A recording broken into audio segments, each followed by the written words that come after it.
Hello chers abonnés ou non abonnés, bienvenue à tout le monde, que vous arriviez en live sur Instagram ou que vous arriviez en replay sur Insta ou sur YouTube. Bienvenue, je suis Émilie Antoine, fondatrice de Ma Psy en ligne chez moi et je suis psychologue experte en mindset et gestion émotionnelle et également la créatrice du bootcamp Ma Psy Campus. Aujourd'hui, je vais vous faire un live un petit peu piquant, si je peux dire ça comme ça, sur un sujet un peu, je vais pas faire de jeu de mots, mais voilà, vraiment sur l'erreur. Alors, petite parenthèse, la team replay, je vous attends en commentaire, hashtag replay bien sûr comme d'habitude. Hello Moani, hello Soselma, Gokonta, Anas, Green Oumi, écoute-toi maman, soyez les bienvenus. Aujourd'hui, comme je vous disais, je voulais vous parler de ce sujet en fait des éponges émotionnelles. Alors, alaykoum salam. Je suis certaine que celles à qui ça parle, ça va leur parler en fait. Mais pour les autres, vous allez comprendre en fait au cours de ce live qu'est-ce que j'entends par là. Bon alors après la petite blague à la Spongex pour les ménagères de n'importe quelle génération, ça passera bien. Alors, pour vous introduire un petit peu ce live. D'ailleurs, je vous rappelle qu'aujourd'hui, c'est le dernier jour pour profiter du pack Se traiter en première classe. Donc, dans ce pack, vous avez une formation numérique des 6 étapes pour accéder à la meilleure version de soi, qui a une valeur de 147 €, plus 4 rendez-vous téléphonique avec une psychologue de consultation téléphonique avec une psychologue de l'équipe Ma Psy en ligne chez moi.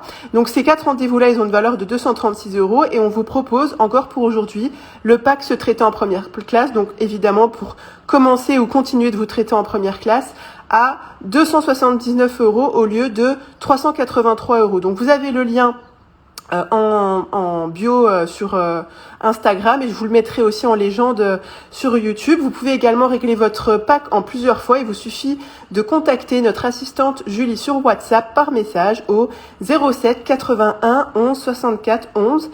Les liens d'accès direct sont également disponibles en légende et en barre d'infos. Pour la petite histoire, pour vous faire un petit peu passer mon point, je vais vous raconter une petite histoire, de mon cru. Alors, imaginez, il y avait une petite éponge qui se pensait hypersensible et empathique. Et on sait que ce sont des termes qui sont entre guillemets à la mode. Et cette petite éponge, elle prenait en elle et sur elle toutes les émotions des autres et les absorbait.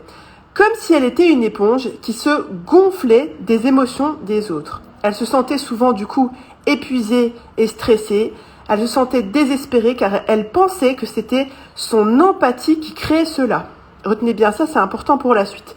Et l'empathie, c'était une valeur qui était extrêmement importante pour elle.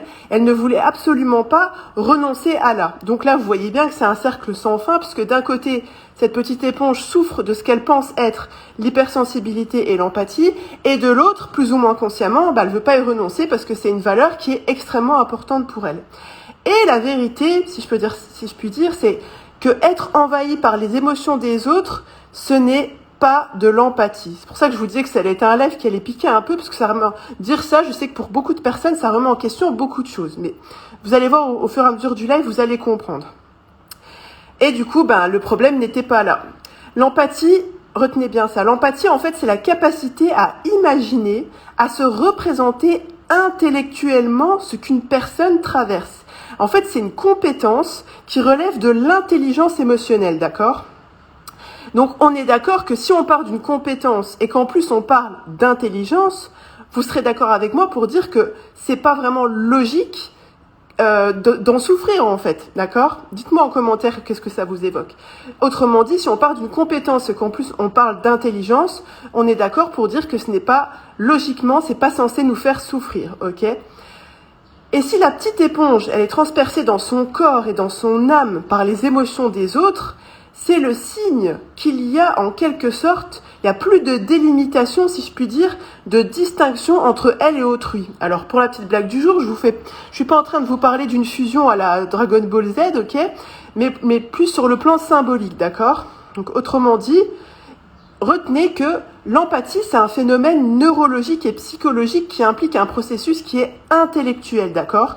Alors que éponger les émotions des autres, c'est un processus qui implique des problématiques à résoudre en fait. Vous voyez, on n'est pas du tout dans le même ordre d'idées. Et c'est pour ça que c'est épuisant. Parce que la petite éponge, elle ne savait pas comment gérer, non seulement, en général, c'est ça qu'on retrouve, elle sait non seulement pas gérer ses propres émotions, donc forcément, il tente à parier qu'elle va être aussi débordée par celles des autres.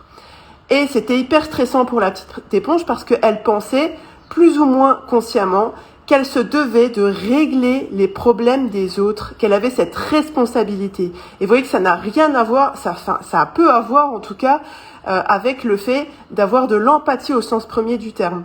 Donc forcément, quand on se sent cette responsabilité de régler les problèmes des autres, on a énormément de charge mentale et ça appuie encore plus sur l'état émotionnel en fait. Et souvent les petites éponges, elles n'arrivent pas à lâcher prise parce que elles pensent aussi plus ou moins consciemment, donc là on est plus dans une croyance limitante, d'accord, que si elles lâchent prise par rapport à ça, elles vont abandonner.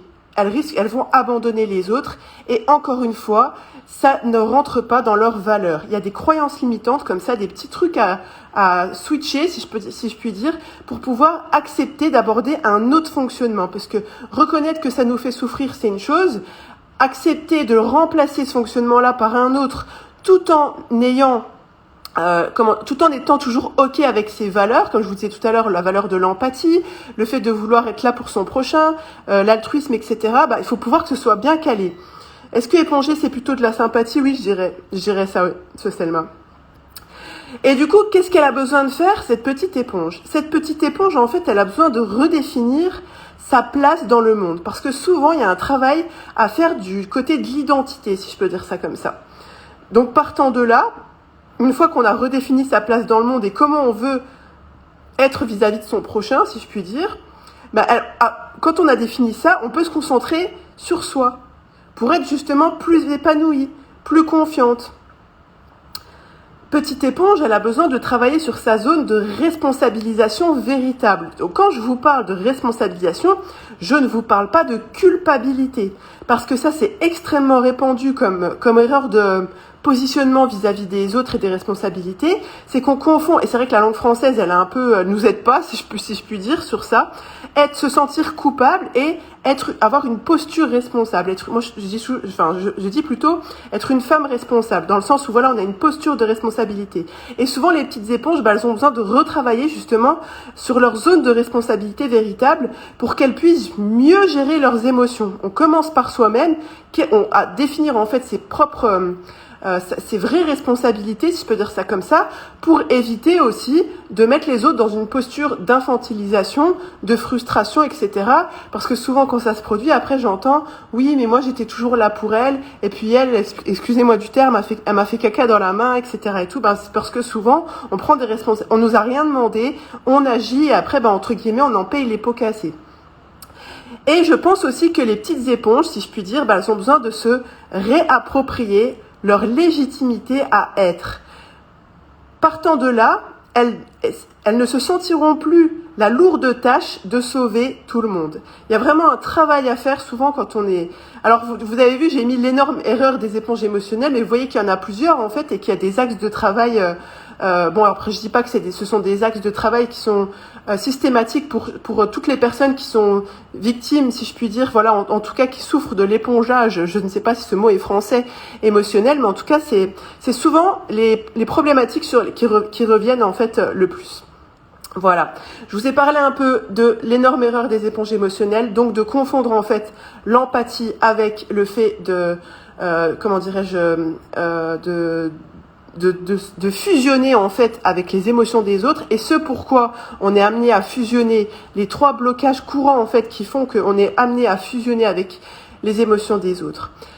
C'était tout pour aujourd'hui, pour mon petit live du lundi matin. Donc je vous rappelle que c'est le dernier jour pour profiter du pack Se traiter en première classe, où vous avez la formation numérique des 6 étapes pour accéder à la meilleure version de soi, qui a une valeur de 147 €, et 4 consultations de 50 minutes par téléphone avec une psychologue de l'équipe Ma Psy en ligne chez moi, qui a une valeur de 236 €. Et ce pack, Se traiter en première classe, On vous le propose encore jusqu'aujourd'hui à 279 € avec la possibilité de régler en plusieurs fois au lieu de 383 €. Donc si vous avez les liens en bio Insta et je vous les mettrai aussi en légende sur YouTube. Pensez bien que vous êtes la première personne à bénéficier du crédit que vous accordez à votre existence. C'était Émilie Antoine et je vous dis, si Dieu le veut, rendez-vous à lundi prochain pour notre petit live du lundi matin qui en général a lieu entre 10h et 11h. Je me laisse un petit peu cette flexibilité d'arriver comme ça d'un coup à pop-upper sur vos comptes. Passez une bonne journée, passez une bonne semaine. À bientôt.